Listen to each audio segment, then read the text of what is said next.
अस्सलाम वालेकुम व्यूअर्स। बाबा गुरु नानक जी महाराज जवानी में हसूल इल्म की खातिर बहुत ज़्यादा रियाजत करने लगे थे। उनके वालिद कालू मेहता जी अपने जवान बेटे को हर वक्त रियाजत में मशगूल देखकर अक्सर रंजीदा हो जाया करते थे। एक दिन उन्होंने सोचा कि बेटा जवान हो गया है, इसको किसी कारोबार के चक्कर में फंसाता हूँ। उन्होंने सोचा कि इसको काम काज के लिए या तिजारत के लिए किसी दूसरी जगह भेजता हूँ ताकि वहाँ से ये माल वगैरह ख़रीद कर लाए, गांव में बेचे, मुनाफा कमाए और आगे की ज़िंदगी गुजारने के लायक हो सके। इस गर्ज से उनके वालिद साहब ने गुरु नानक जी महाराज के दोस्त मर्दाना जी, जिनका नाम था, उनको बुलाया। वो बाबा जी के बहुत करीबी साथियों और दोस्तों में से थे और उन बाबा गुरु नानक के वालिद साहब कालू मेहता जी भी ये जानते थे कि ये एक दूसरे के बड़े अच्छे दोस्त हैं, खैर खां हैं और ईमानदार हैं। उन्होंने मर्दाना जी साहब को बुलाया और कहा कि मैं तुम दोनों को तिजारत के लिए कुछ पैसे देता हूँ, आप सामान वगैरह ख़रीद कर लाइएगा और इस गांव में बेचिएगा। अगर मुनाफा ज़्यादा हुआ तो मैं आइंदा से तुम्हें ज़्यादा रकम दे दिया करूँगा। तो वो जो मर्दाना जी साहब थे, उनको ये बात बड़ी पसंद आई, वो मान गए, वो ठीक है। तो कालू मेहता जी ने 20 रुपये उस वक्त के हिसाब से उनको दिए कि जाओ। और उस वक्त एक इलाका था शेखुपुरा के करीब, चूड़काना उसका नाम था, अब उसका नाम फारूकाबाद, कि वहाँ से कोई जिन्स वगैरह, कोई चीज़ वगैरह, कुछ सामान वगैरह ख़रीद कर ले आना। और देखना, एक नसीहत की कि सौदा सामान खरा और सच्चा लाना, ताकि जिसको बेचकर बेहतर मुनाफा कमाया जा सके। सच्चा सौदा ख़रीद कर लाना, घटिया चीज़ मत लाना। बहरहाल गुरु नानक जी महाराज और उनके दोस्त मर्दाना जी सफ़र के लिए रवाना हो गए। जेब में उनके 20 रुपये थे। तो वो चूड़काना के करीब पहुँचे तो वहाँ देखा एक बियाबान में कुछ फ़कीर लोगों ने बसेरा किया हुआ है। वो उनके पास पहुँचे तो देखा कि उनका भूख से बुरा हाल था, फाकों तक की नौबत आ चुकी थी। तो गुरु नानक जी महाराज ने उनकी ये हालत देखकर मर्दाना जी से कहा कि पास ही गांव से कोई घी, शक्कर, आटा, दाल वगैरह लाकर इनको देते हैं ताकि ये खाना वाना तो खाएं। बहरहाल वो पास के गांव में गए, वहाँ से उन्होंने सामान वगैरह ख़रीदा, लाकर उन फ़कीरों की टोली को दिया और कहा कि खाना वगैरह बनाओ, खाओ। और जो पैसे बचे थे उनको कपड़े लत्ते के लिए दे दिए कि तुम्हारे लिबास ख़रीद लेना बड़े फटे हुए हैं, जूते नहीं हैं, ये चीज़ ले लेना। किस्सा मुख्तसर को वो 20 के 20 रुपए ही गुरु नानक जी महाराज ने उन फ़कीरों पर खर्च कर दिए। अब पैसे जेब में नहीं थे तो आगे जाने का तो सवाल ही पैदा नहीं होता था। तो वो वापस अपने गांव की तरफ चल पड़े। गांव के करीब पहुंचे तो उनको ये ख्याल आया कि बाप को जाकर क्या जवाब देंगे। हमने तो सारे पैसे ही उन फकीरों पर खर्च कर दिए, अब क्या होगा। ये सोचकर गुरु नानक जी महाराज गांव के बाहर ही बैठ गए और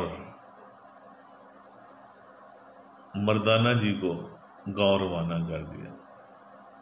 गांव पहुंचकर कालू मेहता जी सरकार से बात की कि हमने तो ये सारे पैसे ऐसे लुटा दिए। तो गुरु नानक जी के वालिद कालू मेहता जी सख्त नाराज हुए। वो आए, गुरु नानक जी के पास गांव के बाहर उनको खूब डांटा और एक थप्पड़ भी रसीद कर दिया।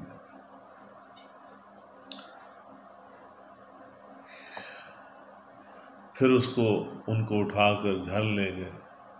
सारे गांव में शोर मच गया। तो वहां का एक और जिम्मेदार आदमी था, राय बलर भट्टी।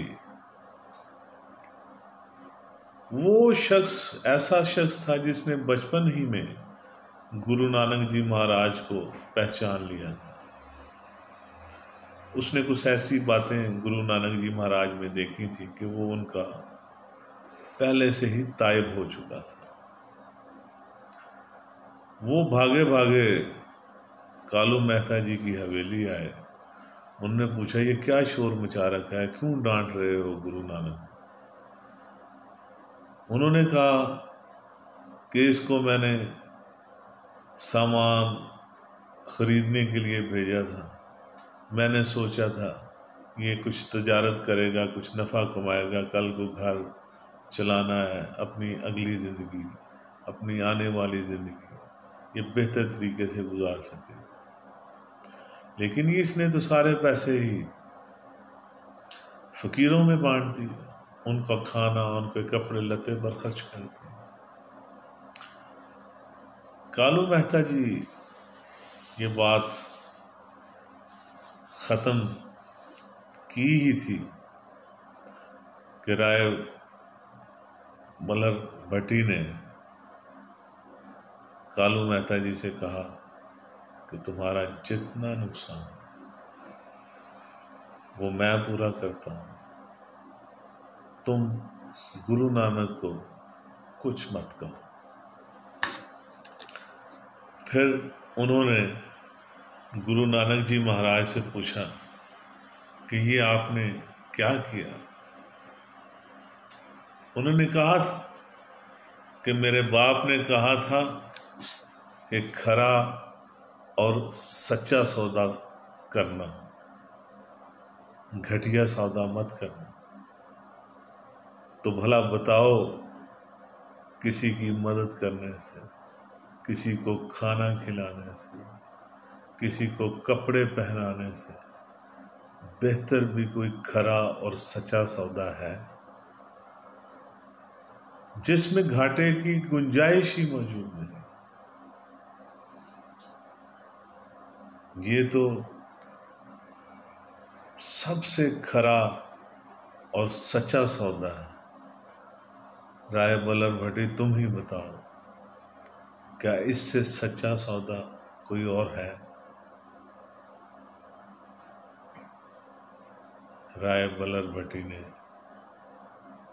ये बात सुनकर फौरन बाबा जी गुरु नानक के कदमों को हाथ लगाया, उनके कदमों में ही बैठ गया।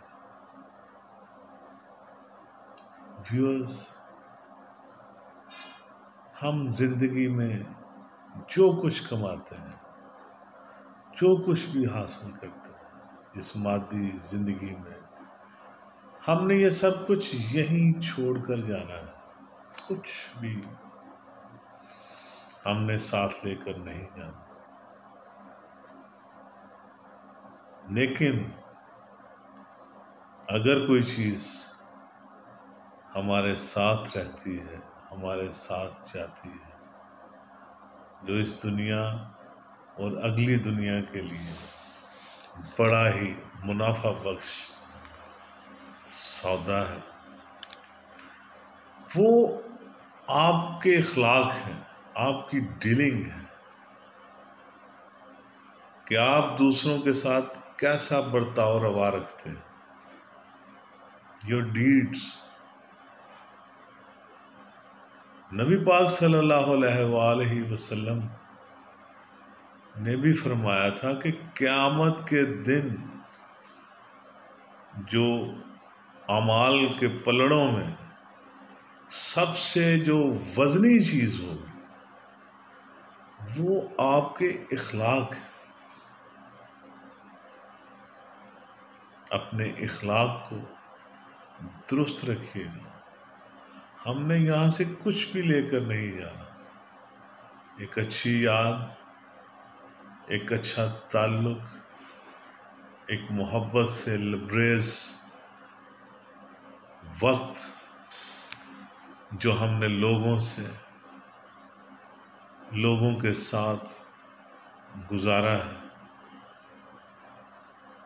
हमारी असल शख्सियत ही ये है। ये जिस्म, ये बातें, ये लेक्चर्स, ये कहानियाँ, ये किस्से, ये सब बेमानी है। आप बर्ताव क्या करते हो? आप इस दुनिया में रहते हुए दूसरों के साथ कैसे पेश आते हो? ये आपकी पहचान, ये आपकी शख्सियत का असल खाका है। अपने इस खाके को खामखा फजूल किस्म की चीजों गंदा मत कीजिए।